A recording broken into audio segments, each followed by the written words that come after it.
एक छोटे से कस्बे में जहाँ शाम ढलते ही मंदिर की घंटी और दूर से आती रेल की सीटी मिलकर अजीब उदासी रच देती थी।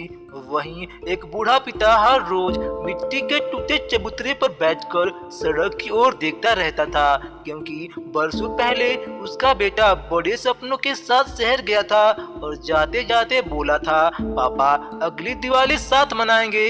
लेकिन दिवाली आती रही, जाती रही, दीप जलते रहे, बुझते रहे और पिता के आंगन में सिर्फ इंतजार की परछाई लंबी होती चली गई। पिता हर सुबह बेटे की बचपन की किताबों को धूप में रखता, उनकी धूल झाड़ता, जैसे उन पन्नों में आज भी उसके बेटे की हंसी कैद हो, और फिर उन्हीं हाथों से चूल्हा जलाकर एक थाली में 2 रोटियां रख देता, जबकि खाने वाला एक ही था।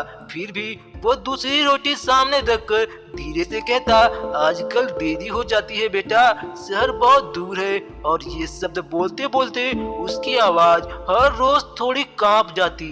बरसों पहले जिस माँ ने बेटे को अपने आंचल में सुलाकर सपने दिखाए थे, वह अब तस्वीर में मुस्कुराती थी, दीवार पे टंगी हुई। और पिता जब भी थक कर उसकी ओर देखता तो लगता जैसे वह तस्वीर उससे चुपचाप पूछ रही हो, क्या हमारा बच्चा ठीक है। और पिता के पास हर बार वही अधूरा जवाब होता जो वह अपने दिल में भी पूरा नहीं कर पाता।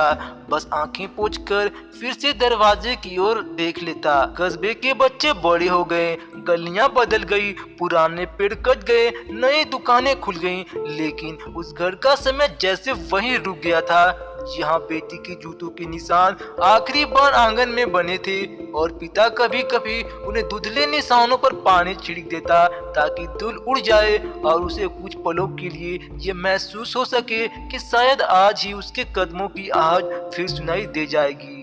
एक शाम तेज बारिश में जब पूरा कस्बा दरवाजा बंद कर चुका था, तब भी वह बूढ़ा पिता भीगता रहा, छत से टपकते पानी के नीचे खड़ा होकर सड़क को देखता रहा, क्योंकि उसे लगा था कि इतनी बारिश में अगर उसका बेटा होता तो जरूर कहता, पापा अंदर आ जाइए, बीमार पड़ जाएंगे। और इसी कल्पना ने उसके भीतर कुछ ऐसा तोड़ दिया कि आंसू बारिश से अलग पहचाने ही नहीं जा सके। आखिर एक दिन वही पिता उसी चबूतरे पर चुपचाप लेटा मिला। उसकी मुट्ठी में बेटे के बचपन की एक कंची बंद थी और चेहरे पर अजीब सी शांति, जैसे उसे वह जवाब मिल गया हो जिसका इंतजार वो जिंदगी भर करता रहा। और जब कस्बे वाले ने उसे विदा किया तब उसके घर का दरवाजा खुला रह गया, शायद इस उम्मीद में कि अगर कभी वो बेटा लौटे तो उसे ताला नहीं, सिर्फ अपने पिता की खामोशी मिले।